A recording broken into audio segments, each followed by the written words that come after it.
BNP ছাড় দেবে না, ও দেবে না। ও বড় দল, ও মনে করছে তার হ্যাডাম আছে, সে ছাড় দেবে না। তারপর কি হবে? এটা উত্তর দিব, কি করা উচিত দিবেন? আমি আগে বলছি না দেখেন বিএনপি ছাড় দিবে না। এই যে ওয়ার্ডটাকে যদি ধরে বলি যে তার হ্যাডম আছে, ভাই সরি টু সে তার হ্যাডমকে চূর্ণ বিচূর্ণ কিন্তু যেই দলকে তারা ছাড় দিচ্ছে না সেই দল ডাকসু জাকসুতে করে দিচ্ছে। It is very unfortunate. আপনাকে বুঝতে হবে যে রাজনীতিটা আর হ্যাডম পলিটিক্সের মধ্যে আটকে নাই। দেখুন মানে প্রথমত মানে এটা আপনি যেভাবে করে ফ্রেম করতেছেন, দেখেন এটা এনসিপি না তো। আপনি ঐকমত্য কমিশনে কি নিয়ে আলোচনা হচ্ছে দেখেন, এখনো তো ঐকমত্য কমিশনে আপনি মানে দেখেন কনস্টিটিউশনাল জটিলতা তো এখনো সেই আলোচনাটি আপনি করতেছেন। আপনি জুলাই সনদকে কিভাবে স্বীকৃতি দিবেন, এটা আইনি ভিত্তি কি হবে, এটা কি আপনি 106 থেকে আনবেন, নাকি এটা আপনি পিসিও থেকে নেবেন, নাকি এটা আপনি গণভোট করবেন, নাকি আরো বিভিন্ন দল যেভাবে করে সাজেশন দেয়। একটা গ্রুপ অফ পিপল আমি লাস্টে যেটা আপনার প্রধান রাষ্ট্রপতির কাছ থেকে সাজেশন নিয়ে আসতে বলা হয়েছে।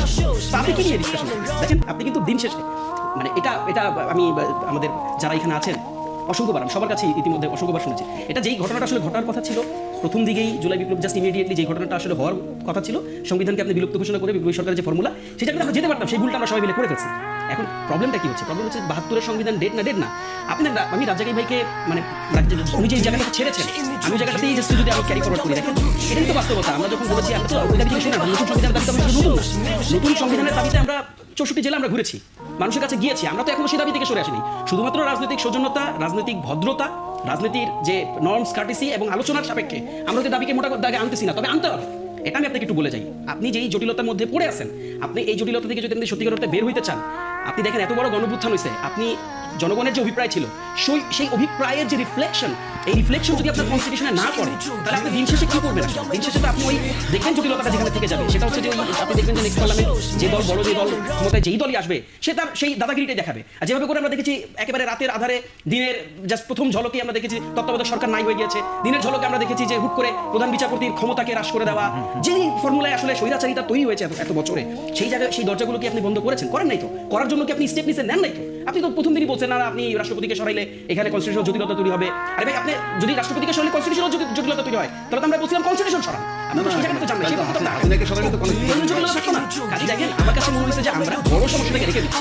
এখন আপনি যদি বলেন যে বড় সমস্যা রেখে দেওয়া কেন রাষ্ট্র হচ্ছে, এটা তো আপনাকে বড় দলের জবাব দিতে হবে, বড় দলকে জবাব দিতে হবে। দেখেন এখানে একদম ভেরি শার্প, ভেরি ক্লিয়ার। আপনি ঐকমত্য কমিশনের দিকে তাকান, আদার পলিটিক্যাল পার্টিসগুলোর দিকে তাকান। আপনি শুধুমাত্র যদি ফ্রেম করেন যে ইসলামী দলগুলো চাচ্ছে, ইসলামী দলগুলো চাচ্ছে না তো শুধু।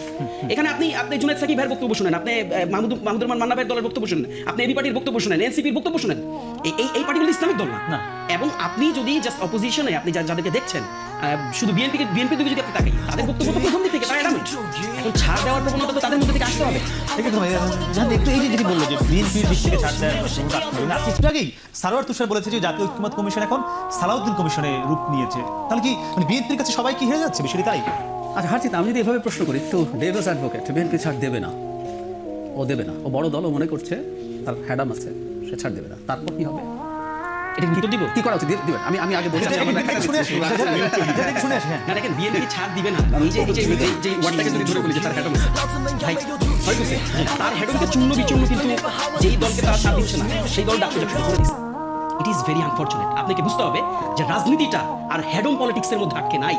রাজনীতিটা বিএনপি ছাড় দেবে না, তাহলে কি হবে? এরপর সমাধান হবে না, সমাধান নির্বাচন ডেফিনেটলি হয়ে যাবে, কিন্তু নির্বাচনে আমি এই প্রসঙ্গে শেখ হাসিনাকে ছাড় দিচ্ছি, আমি এই প্রসঙ্গে কথাটা বলছি। মানে ধরেন ও মনে করছে তার যে জায়গাটা হচ্ছে গো ধরেছে সেগুলো কোথাও ছাড় দেবে না। এখন কি হবে? ওটা নির্বাচনে করেছে, আমি তাসিমকে জবাব সবাইকে নির্বাচনে বিএনপিকে জবাব দিয়ে দিলে হয় না? দেখালেন তো, তাই না? তো গিয়ে নির্বাচনে দেখান জাতি এটা চায়, জাতি ওটা চায়, শুনতে না কান ঝালাপালা হয়ে গেছে। আমি একটা উদাহরণ দিই। 2019 সালে ইন্ডিয়াতে ইলেকশন হয়েছে, বিজেপি